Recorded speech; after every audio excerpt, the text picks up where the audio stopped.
Mariló, el chofer también es tuyo. Hola, buenas tardes. Buenas tardes. Mil disculpas por los inconvenientes, pero cuando la tecnología no quiere, no quiere más. Muchas gracias por venir. Esta iniciativa de tu investigación en 5 minutos es una idea que está organizada por los 3 programas de posgrado que están albergados en el Instituto de Ciencias Ambientales y Evolutivas, el magíster en genética, el magíster en ecología aplicada y el doctorado en ecología y evolución. Los objetivos de esta iniciativa son bien simples y en realidad uno es que los estudiantes que están recién ingresando y los que ya llevan un tiempo sepan qué es lo que los profesores que están en los claustros de sus programas qué están haciendo ahora en el tiempo más inmediato en su investigación y que nosotros los profesores también muchas veces nosotros no conocemos qué es lo que estamos haciendo o pensamos que sabemos lo que está haciendo nuestro colega y en realidad no siempre lo sabemos. Entonces esta jornada tiene este objetivo y por eso es que en realidad, como siempre estamos todos limitados de tiempo, la idea es que en 5 minutos nosotros seamos capaces de mostrar qué es lo que estamos haciendo. ¿Ok? Como ya estamos atrasados, vamos a iniciar. La idea es que cada uno, si bien dices tu investigación en 5 minutos, cada uno va a tener 4 minutos para exponer. Yo le voy a avisar cuando le quede uno. Y en el cuarto lo voy a cortar y el minuto que resta o vamos a hacer el cambio o si hay al menos un comentario que se quiera hacer, en ese minuto se va a poder hacer, ¿ok? Entonces nuestra primera expositora es Mariló, que nos va a presentar CIS-SEC-SANSAL, estrategia de producción.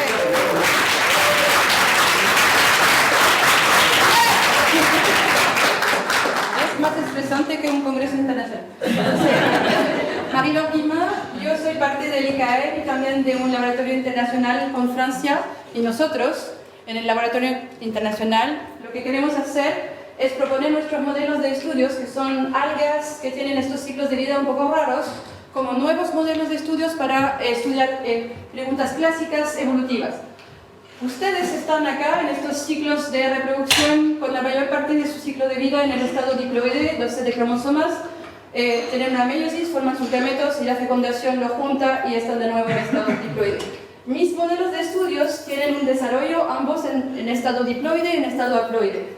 Y esto lo queremos usar a nuestro favor. También mis modelos de estudios tienen ciclos de reproducción un poco raros, en el cual son capaces de hacer un shift en cada una de sus fases, desde la reproducción sexual hasta la reproducción asexual.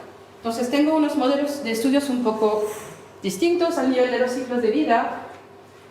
Y por ejemplo, uno podría usar esto a su favor para estudiar dónde ocurren las barreras a la reproducción. Por ejemplo, en este caso, cuando se mezclan 2 especies en la naturaleza, si la barrera a la reproducción está durante la función de los gametos o durante la meiosis. En el caso de ustedes, diploides, no puedo ir a muestrear los gametos y a genotipificarlos, pero en mis modelos yo puedo genotipicar ambos fases. Y por ejemplo, en un estudio que hicimos, mostramos que la función de los gametos en esta alga parda, ningún problema. El problema ocurre durante la meiosis. Entonces, en este caso, puedo establecer si la barrera de reproducción son presigótica o postigótica. También, estos organismos tienen una diferenciación sexual en el estado haploide, mientras ustedes tienen el estado diploide. Entonces, en este caso, la diferenciación o la determinación del sexo se llama V, ustedes tienen XY, y estos sistemas de determinación del sexo son súper pocos estudiados y nosotros queremos implementar estos nuevos modelos para estudiar cómo evolucionan esta zona de determinación del sexo. Hay unos pocos de estudios en algas pardas y ahora estamos trabajando en poner las algas rojas en el mapa. ¡Wow! En el cual... Oye, pago un minuto. Y queremos poner las algas rojas en el mapa y estamos haciendo genomas completos para buscar zonas de determinación del sexo en estas. Y para terminar, como les dije, tenemos sistemas en el cual pueden hacer un shift entre asexualidad y sexualidad. Y ahora estamos empezando un nuevo proyecto también para están haciendo, por ejemplo, una nueva clonización, o más bien ellos. En este caso, ¿cuál es la importancia de la clonalidad en estos eventos de colonización? ¿Clonarse o no es importante? ¿Qué voy a clonar? En este caso puedo clonar diploide o haploide.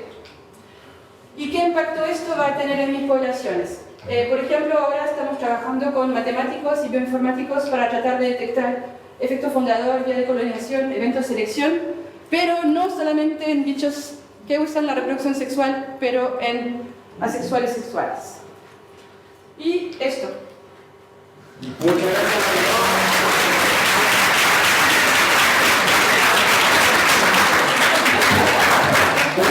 De tiempo, fantástico. Si hay algún comentario mientras voy a tratar de hacer funcionar el computador. Yes. Si quieres ponerle el mío. ¿Tú quieres detectar la que estoy mía? todo cambiando y es medio. ¿Por qué? ¿Tienen dudas sobre su sexualidad o la Bueno, Porque nosotros tenemos muchas preguntas. Yo solo tengo un comentario. Cuando tú dices, ustedes son, debes decir, nosotros somos. Obvio. Igual tenemos la misma estructura. Pero yo soy como el observador, como un poco externo a todos estos ciclos de vida. Estoy de acuerdo. Obvio. ¿Hay un puntero? Sí, Está aquí. dame un minuto. Sí. Pero tú quieres ¿Este puntero? Sí, no, porque tengo el cable, porque si no, me parece que hay una presentación de 500 megas. Sí, 500 megas. ¿Es la tuya, Leo, de 500 megas? Ahora viene Roberto Borró.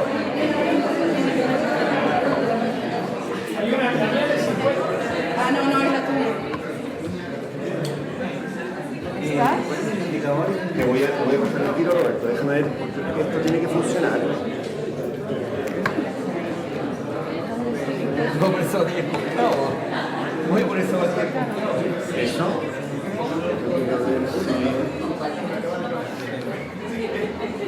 Déjame ver si funciona. Funciona. Listo. ¿Este? Yes. Sí. ¿Y mi curso? ¿Listo? Ya, nuestro siguiente expositor entonces es Roberto Godoy con Red Subterránea en los bosques templados lluviosos.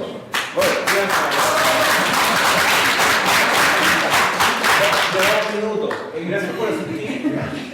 Realmente es muy grato y es realmente sorprendente el hecho que haya tanta gente. Mi exposición es bastante simple, da vuelta sobre la red subterránea a nivel del suelo. Y para ello, primero voy a presentar un esquema conceptual, el cual muestra lo que es un ecosistema boscoso y lluvioso templado, bosque al cual, desde un punto de vista biogeoquímico, el ingreso de nutrientes ingresa básicamente vía atmosférica, vía depositación seca y húmeda. Sin embargo, otros efectos de las salidas son, por ejemplo, CO2, oxígeno, compuesto orgánico volátil y otros. También una parte importante que nos interesa es la parte subterránea, y ahí es donde están las redes estas subterráneas de interconexión. Entonces, una de ellas es el material parental, digamos, o suelo mineral, el cual hongos del suelo y microorganismos en general practican lo que se denomina la biometalización o metalización biogénica, o liberación de nutrientes.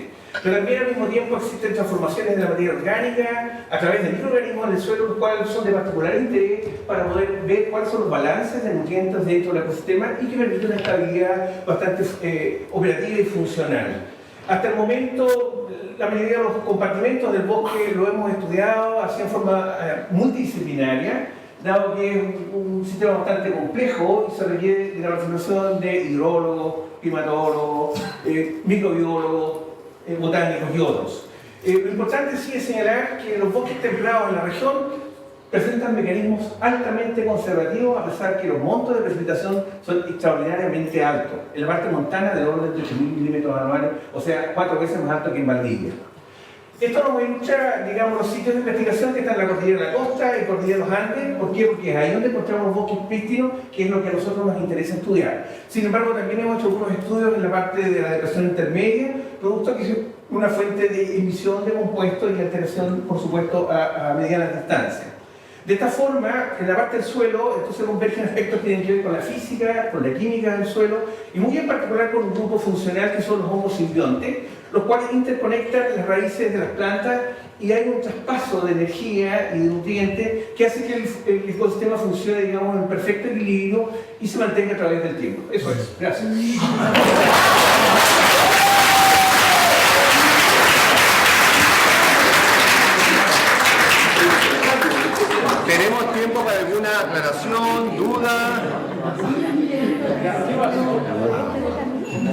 Bueno, hasta el momento pudieron ver que esto era sin sexo, así no. No sabes. Estos hongos. No sé, ¿no hay pregunta?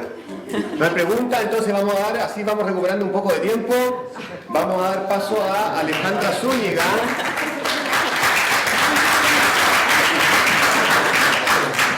Ahí está.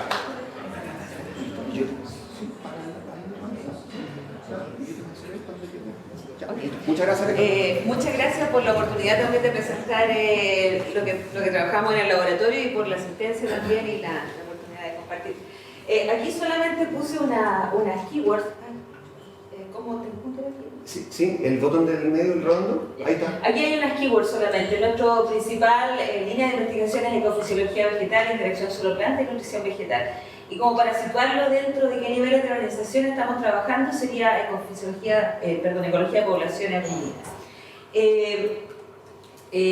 Nosotros, nuestro modelo de estudio principal es la familia de las proteáceas, que tienen una distribución en el hemisferio sur principalmente, y que en Chile es muy importante. En Chile es muy importante porque constituye realmente un contraste con los otros puntos de distribución de estas familias, que son justamente los lugares donde hay mayor diversidad en otras partes del mundo y donde los suelos también son muy contrastantes. En el caso de Chile, vivimos en un lugar donde hay mucho volcanismo y donde ha habido evolutivamente mucho volcanismo, y ese es uno probablemente de los drivers más importantes de la evolución de este grupo en Chile. Tenemos solamente 6 especies en comparación con este otro número de especies. Recogí para el título esta denominación de estos autores, ya que las proteáceas en Sudamérica y en América en general son outliers de los centros de distribución. Y en Chile tenemos 6 especies, una especie de Orites, una especie de Gehuina, una especie de Botrium y 3 especies de Lomatia que hemos estado estudiando en cuanto a su funcionamiento y en lo que eso puede significar para las comunidades donde habitan este tipo de plantas. ¿Por qué estudiamos este grupo de plantas? Porque tienen adaptaciones radiculares muy especiales que se llaman raíces proteoideas o cluster roots, y que fueron descubiertas en esta familia, por lo tanto de ahí deriva el nombre, pero después han sido descubiertas en otras familias en algunos miembros. Aquí vemos el desarrollo que tienen estas estructuras, son estructuras efímeras, mueren y nacen en otra parte del sistema radicular y van explorando el suelo en distintas partes, y tienen una gran influencia química y biológica en el suelo, porque exudan carboxilatos, que son ácidos carboxílicos, que por una parte son fuente de alimento para microorganismos, las bacterias consumen estas fuentes, y además de eso pueden hacer cambios importantes en la fertilidad del suelo y en la química del suelo. Aquí vemos una exudación de malato y citrato para una de las especies que nosotros más hemos estudiado, que es un Botrium coccineum. Recientemente también publicamos esto, que muestra cómo varía o cómo aumenta en este caso la fertilidad con respecto a un elemento muy importante que es el fósforo. Aumenta un 120%, por ejemplo, cuando las plantas crecen de una de estas especies, que es Orites mycoidea, cuando crecen en macetas por un año en un invernadero sobre sustrato volcánico. Esto puede tener gran influencia entonces sobre las comunidades, sobre las plantas vecinas y sobre la estructuración de las comunidades a través del tiempo en sucesiones primarias sobre sustratos volcánicos. Nuestra pregunta principal, y en la que estamos abordados ahora, es cómo estas especies de proteáceas colonizadoras pueden generar relaciones de facilitación con especies vecinas. Aquí vemos Lomatia hirsuta, grandes raíces, muchas raíces proteoideas, o Adenia marginata, que es otra especie. No solamente estamos estudiando estas especies, sino también otras especies colonizadoras que pueden generar las primeras plantas que llegan a vivir en lugares donde hay volcanes. Y esta es alguna de las evidencias que tenemos. Plantas, por ejemplo, el cojín, con otro aquí adentro en Botrium coccineum y acá en Epiguérrima, cuando están juntas secretan más carboxilatos que cuando están solas, y solamente Notros secreta malato, lo que podría ser una señal para, por ejemplo, seleccionar ciertos grupos funcionales de microorganismos que sean, por ejemplo, fijador de nitrógeno en este caso. Y acá vemos un aumento del número de bacterias totales cuando las plantas también crecen juntas, cuando tienen complementariedad en sus funciones. Recientemente ese paper es algo que salió, y los agradecimientos a quienes contribuyen a generar los resultados. Muchas gracias.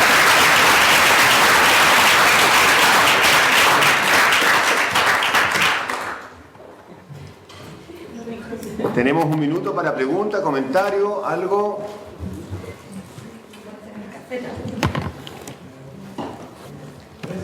Parece que no. Ok. Nuestro siguiente expositor es Leonardo Bacigalupe.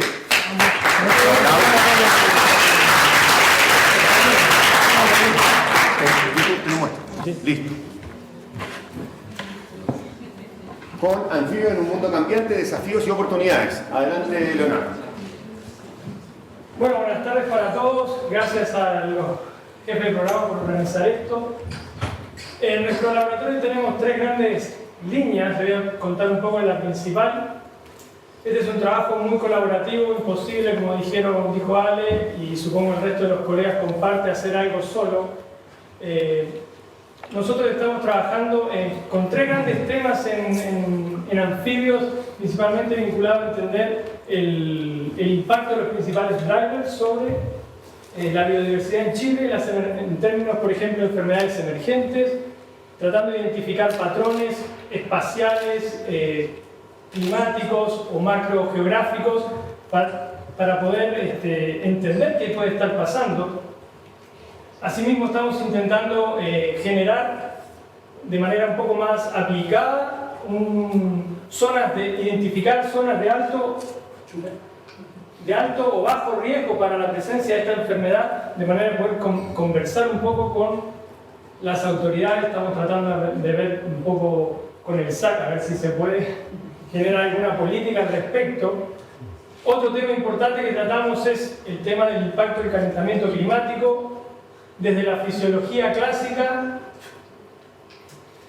que usamos parametrizando, o sea, obteniendo parámetros importantes fisiológicos que después vamos a utilizar en realizar predicciones de potenciales cambios de la distribución, a el uso de herramientas espaciales como los modelos de distribución bastante más tradicionales. Aquí les cuento, tenemos el cambio de la diversidad filogenética en el futuro en un escenario bastante crítico para todos los anfibios del Hotspot. También estamos trabajando en el impacto. No toqué nada. Ahí está. En el impacto del cambio del uso del suelo, viendo si hay relaciones y patrones que puedan estar dando cuenta de dónde están las zonas del país con más producción y si esto está afectando y cómo a la biodiversidad de anfibios. Tratamos de integrar todos estos aspectos de manera muy explícita en términos de conservación.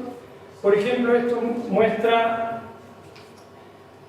el patrón de diversidad filogenética actual. En rojo se ven lo que llamamos unidades de conservación bien explícita. Y en el 2050, aquí en negro, no se ve mucho la definición,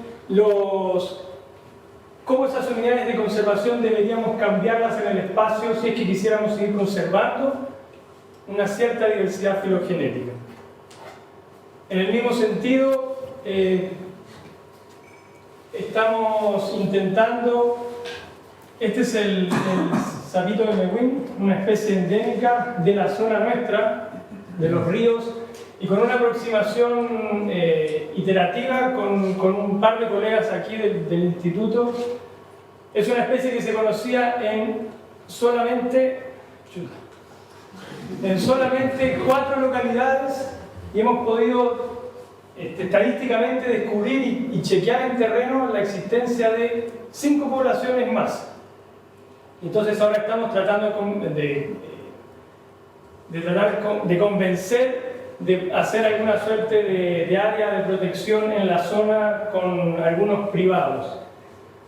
Eso en términos de la línea principal del laboratorio. Siempre he tenido, sobre todo con Marco Lardes de la Adolfo Ibáñez, una línea cercana en la acidificación, y ahora estoy trabajando con gente de medicina en temas más de meditación y el impacto en la salud. Y eso.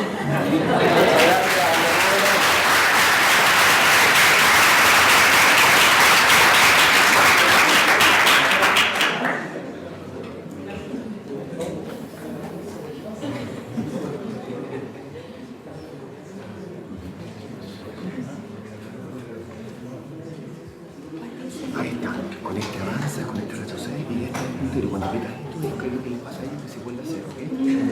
¿Ya? Nuestra siguiente, ¿sí?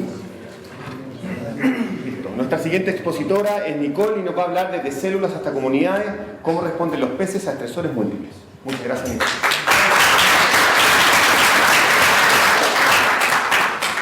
Bueno, muy buenas tardes y muchas gracias por su asistencia. Bueno, yo les voy a hablar un poco sobre la respuesta de los peces a estresores múltiples en los ríos.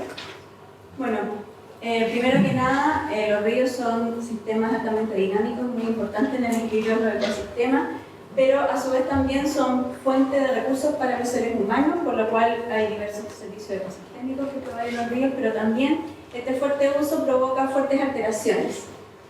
Entonces, ¿de qué forma podemos estudiar el efecto de estos estresores para conocer el estatus ecológico de los ríos y así poder determinar el impacto?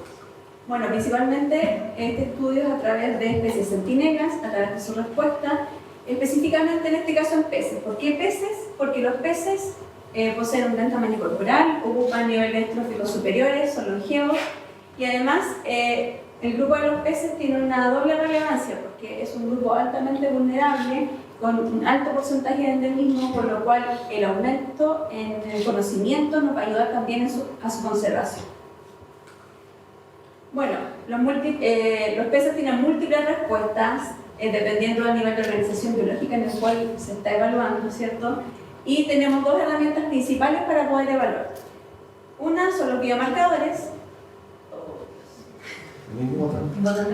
Eso. Bueno, son los biomarcadores que evalúan lo que sucede en los niveles inferiores de organización biológica y por otra parte también tenemos los bioindicadores que evalúan lo que sucede en los niveles superiores.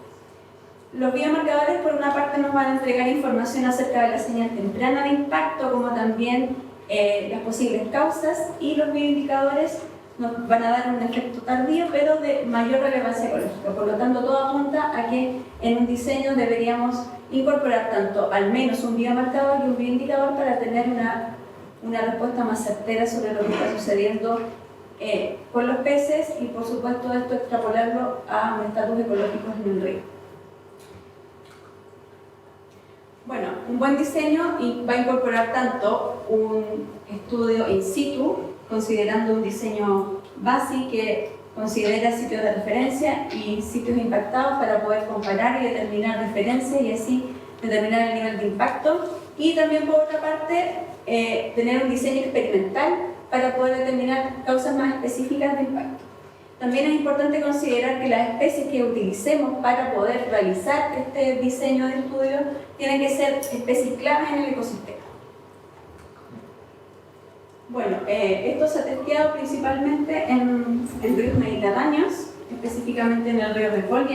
Ha habido una fuerte evidencia de alteración en los peces utilizando parámetros sanguíneos y también disruptores endocrinos. Se evaluaron dos especies de acuerdo a su nivel trófico. Una es una especie bentopelágica y la otra es una especie bentónica. Ambas tuvieron respuestas diferenciales respecto a sus alteraciones tanto hematológicas como de alteración en madurez sexual. Y a su vez ambas especies también tuvieron una fuerte alteración en su estructura trófica. Y bueno, ya que queda poco tiempo, actualmente estamos realizando un diseño similar para los ríos chilenos. Si bien los ríos chilenos, específicamente los ríos templados, poseen un mayor caudal y por ende un mayor poder de dilución, los peces chilenos son más sensibles a los cambios ya que naturalmente no tienen estresores naturales, como por ejemplo sequía, como en los ríos mediterráneos, por lo cual cualquier cambio hace que los peces respondan a estos estresores. Entonces, los resultados preliminares, al menos en el río Biobío, muestran que existe una alteración severa a nivel morfológico y también a nivel hematológico y a nivel de condición corporal. Muchas gracias.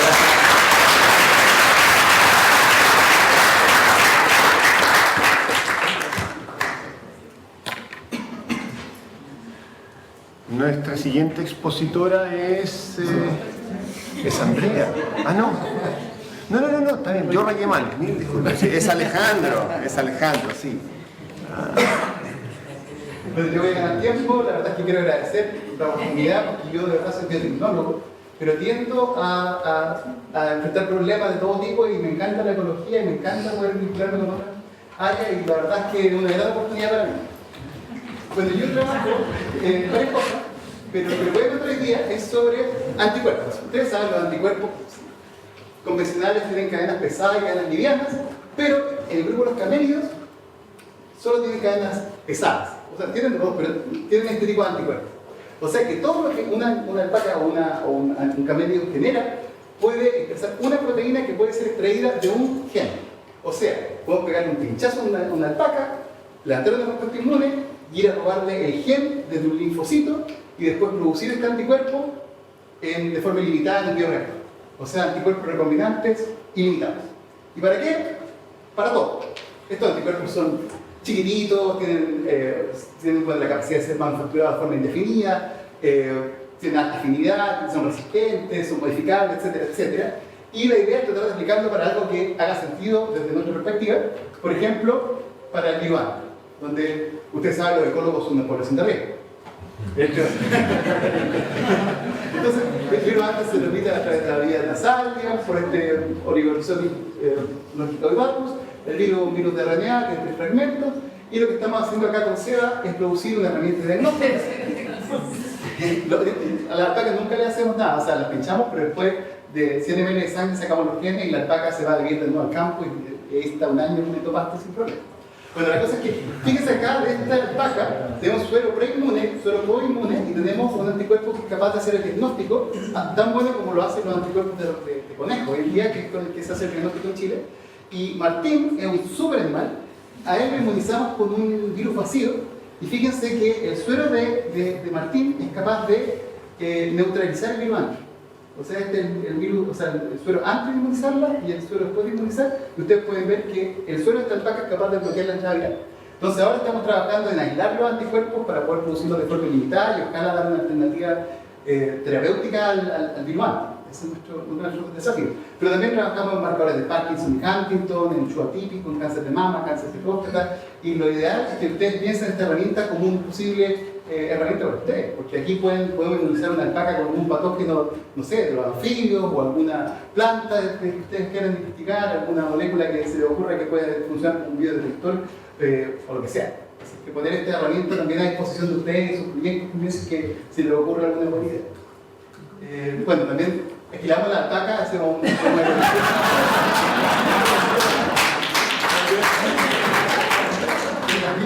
le da calor. Así que, bueno, esta es la discusión en el laboratorio. Bueno, en el laboratorio las vacas son súper atractivas, así que se me llenó el laboratorio. Bueno, eso. Gracias.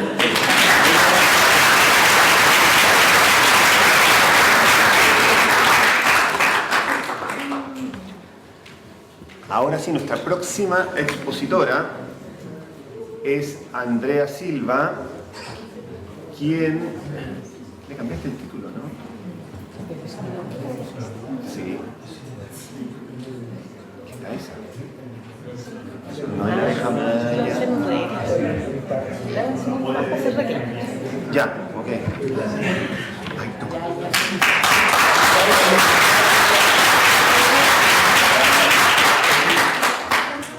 Ya, yo voy a... Gracias por invitarme aquí a este auditorio tan lleno de gente. ¿Quién es? Voy a partir con un pequeño reclamo del laboratorio antes de entrar de lleno en la presentación. Lo que pasa es que yo tengo como dos trabajos, en realidad dos funciones dentro de la universidad, y uno es una especie de consultora para lograr esto, principalmente los estudiantes. Cómo usar secuenciación masiva y no morir en el intento o en el diseño, ¿ya? Porque cuando ustedes quieran hacer secuenciación, y muchos de ustedes ya son cara conocida en el laboratorio, les van a llegar mails que preguntan a Macrogen o cualquier laboratorio afuera qué cobertura tienen, cuál es el tamaño de su genoma, quieren secuenciar single read o binary, cuántos ciclos quieren usar, cuál de todas las plataformas quieren usar, tienen genoma de referencia, van a usar sus bibliotecas con Nextera, en fin. Entonces, en general, es el aviso de que los estudiantes, ya que hay tantos aquí, pueden acercarse a este laboratorio que es de la Vicerrectoría de Investigación, y nosotros, que hay varios del equipo acá atrás, podemos ayudarlos a, ya sea a hacer directamente acá la secuenciación o ayudarlos a responder estas preguntas si les hacen afuera. Porque todo este montón de plataformas están disponibles y tienen output distintos y una serie de características. Entonces era un pequeño aviso. Y ahora esta es el título de mi presentación. Maggie y Willy están alterados que les dieron de comer. Pero resulta que muchos de ustedes no conocen, me di cuenta después que no son. Pero algunos sí, ¿no? Bueno. Sí, la nota. Venga aquí adelante también. Bueno, y esto es porque la investigación del grupo de trabajo en el laboratorio es en torno a esta pregunta, que es una pregunta global y que está bastante en boga, que es qué le está pasando a los polinizadores y si están o no están en crisis. Han salido una serie de reviews en los últimos años que muestran que sí, hay una crisis global de polinización. Este es un trabajo del 2019, un review, donde hay grupos de insectos, ¿no es cierto?, que están, de artrópodos, que están en crisis graves. Por ejemplo, estas, que son los escarabajos, los que trabaja Leo también, los escarabajos del estiércol, que prácticamente el 100% están o en declive, o vulnerables, o en peligro, o ya están extintos. Y esto es lo que ha pasado en las últimas décadas, y se proyecta que en las próximas 2 décadas vamos a perder el 40% de la diversidad de insectos, de especies de insectos. ¿Por qué? Las respuestas son múltiples. Hay un declive general, ya sea por intensificación del uso agrícola, el uso masivo de insecticidas, dispersión de especies, homogenización de las poblaciones, en fin, es multifactorial. ¿Qué es lo que ocurre en Chile? La FAO ha documentado que en Chile los últimos 20 años ha habido un aumento del 500% del uso de insecticida. O sea, yo cuando vi estos datos es como alarmante. Y nosotros trabajamos en este momento en un tipo especial o una familia de insecticidas que son los neonicotinoides.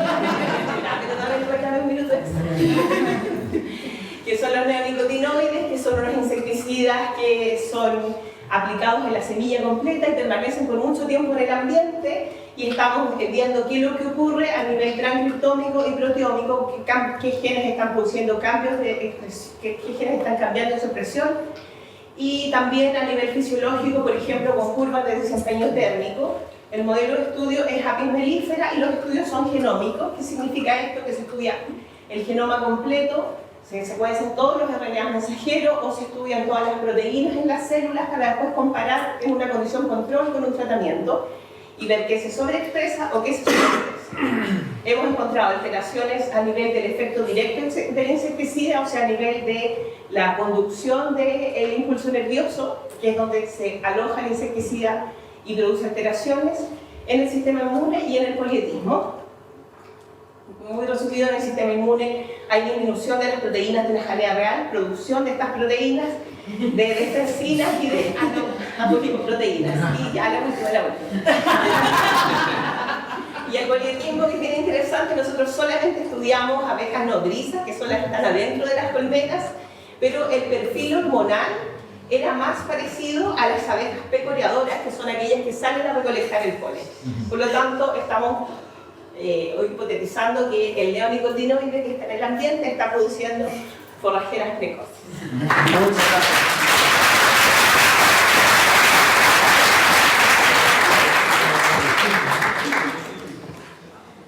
Nuestro siguiente expositor es Milton Jiménez. Milton Jiménez, ahí está.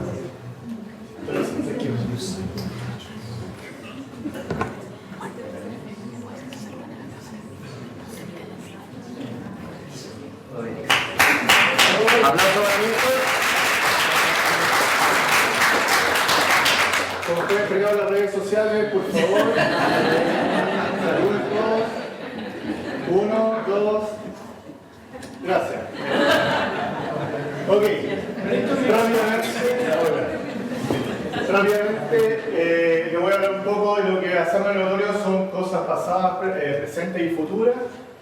Hacemos todo un poco, somos emprendedores ambulantes y algo así como empresarios.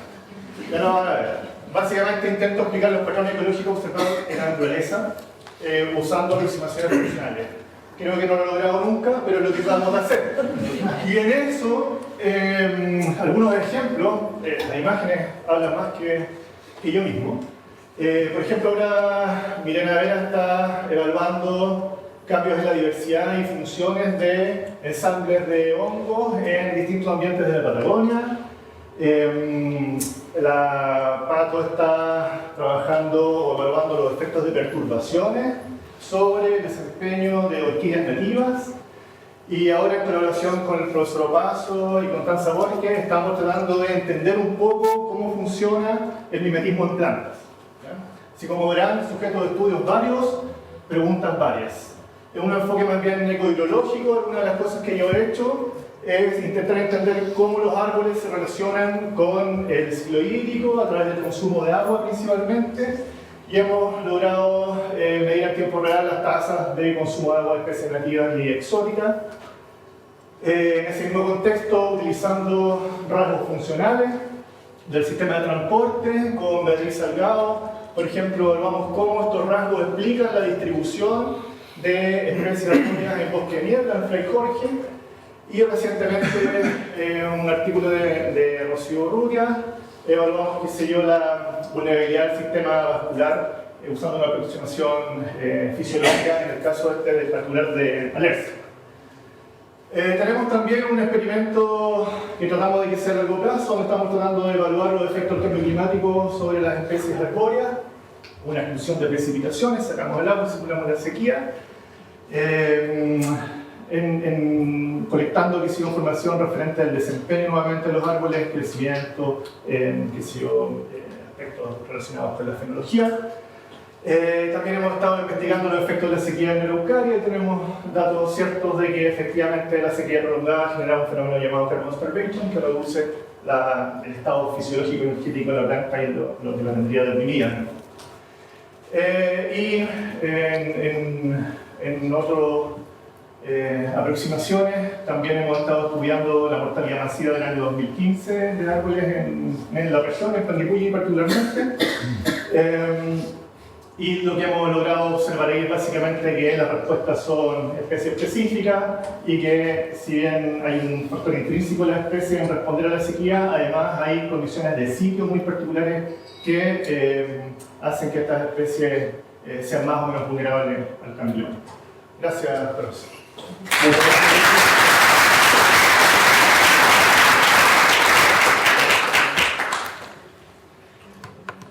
Nuestro siguiente expositor es Paulo Corti, quien nos va a hablar de Con el tiempo en contra, conservación de los grandes mamíferos en el cono sur. Aplausos para Paulo.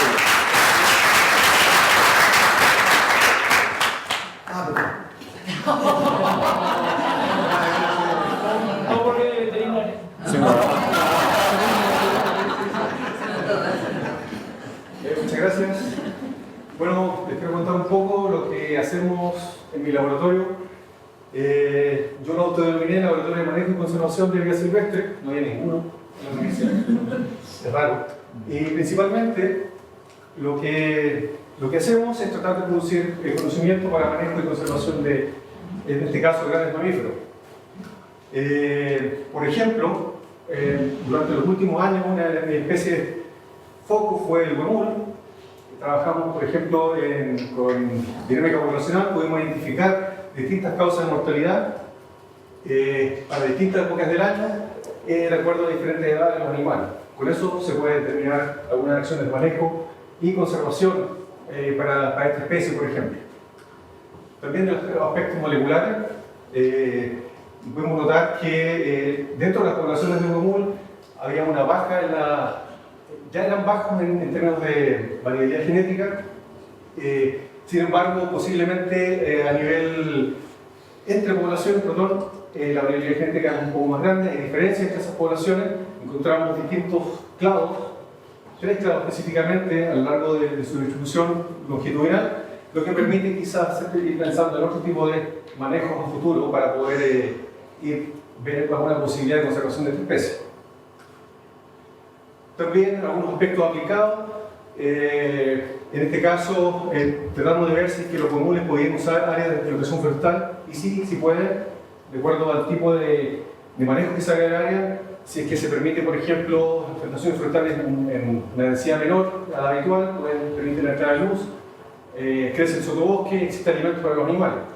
Lo interesante también, durante este experimento, fue que los comunes toleraban la presencia de sus predadores naturales, esas cáncer en puma, sin embargo no a los competidores domésticos, en el caso de vacuno, y tampoco en el caso del animal introducido como el ciervo rojo. Enfermedades, como capturamos animales muchas veces, aprovechamos de encontrar todo lo posible. Dentro de eso encontramos que todas las enfermedades que los comunes tienen, y ya apareció Pepe también por allí, provienen del ganado doméstico. Diarrea viral, paratuberculosis. Esto es una muy mala noticia para este animal y otros ungulados silvestres, porque la paratuberculosis es un micobacterio que permanece en el tiempo prácticamente para siempre. Una vez que llega, nunca más se va. Este es un trabajo que realizó un estudiante del magíster de acá de Ecología Aplicada, muchos se acordarán de Carlos. Lo que pudo ver, usando una base de datos gigante que logramos colectar entre varios investigadores, es que proyectar hacia el futuro los cambios en el hábitat posible para el común, y lo que pude detectar es que se va a reducir en la medida que, de acuerdo a la diferente intensidad de cambio climático, y las áreas protegidas que están acá no van a ser efectivas porque en este momento no lo son. Ahora en lo que estamos es un proyecto también relacionado con un problema que sucede en el sur de Chile, pero también en Argentina, que es la competencia entre el ganado, especialmente ovino, y el guanaco, una especie relativamente abundante. Y estamos tratando de dilucidar realmente qué es lo que hay detrás de este problema, con 4 objetivos que estamos desarrollando, pero principalmente se refiere a una aproximación ecológica al problema y no tan ganadera o no de tanta percepción como hacía hasta el momento. Algunos datos preliminares también desarrolló un estudiante que trabajó acá en mi laboratorio, Felipe Contigo.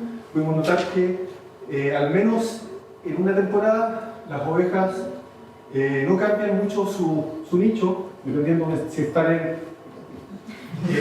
en un conjunto no con guanacos, pero los guanacos sí cambian y reducen su nicho ecológico. Muchas gracias.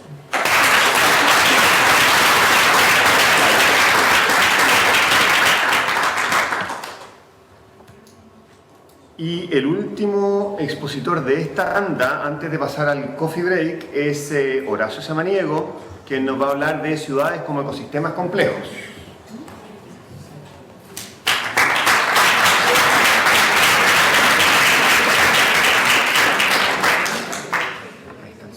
Ya, voy a tratar de hacerlo muy corto porque tengo una mini sorpresa.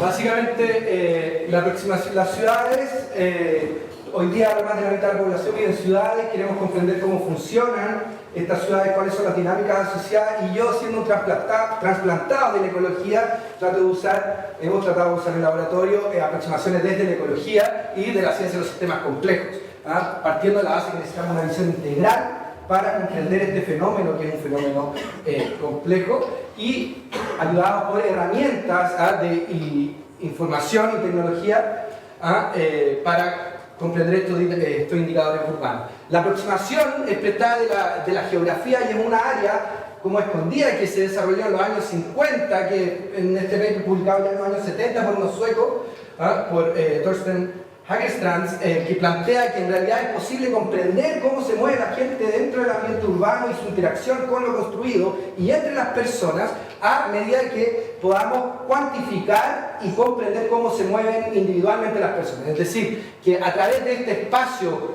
se forma este espacio potencial de interacción que permite definir un espacio de tiempo, un prisma de espacio-tiempo que viene de la trayectoria individual de las personas. Con eso hemos producido distintos trabajos, uno que tiene que ver con tratar de usar información que proviene de la telefonía móvil para explicar cuáles son los límites dinámicos de la ciudad.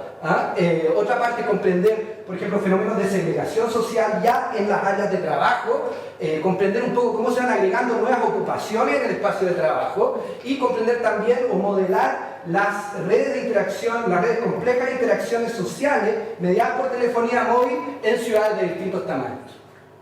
Los quiero dejar con un video, a ver si es que se me... ¿Ah? De todas maneras lo podrán ver. ¿No? Ahí.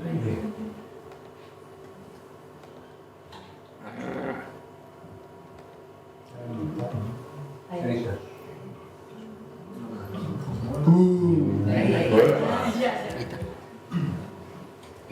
¿Pero no hay volumen?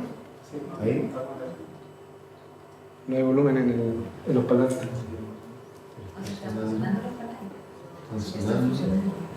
A ver,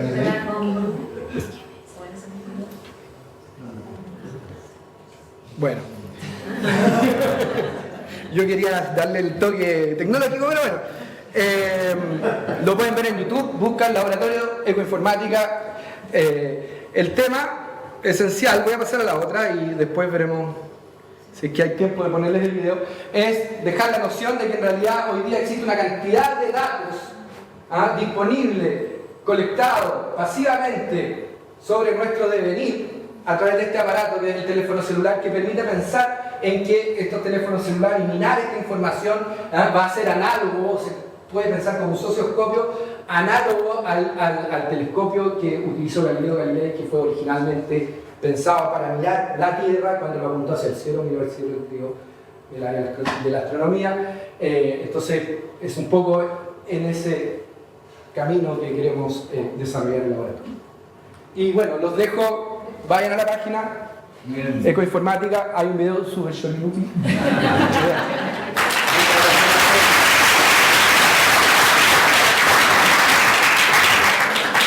Cumplimos más o menos en tiempo con esta tanda, así que hay un coffee break afuera, volvemos en 20 minutos para los últimos expositores. Muchas gracias.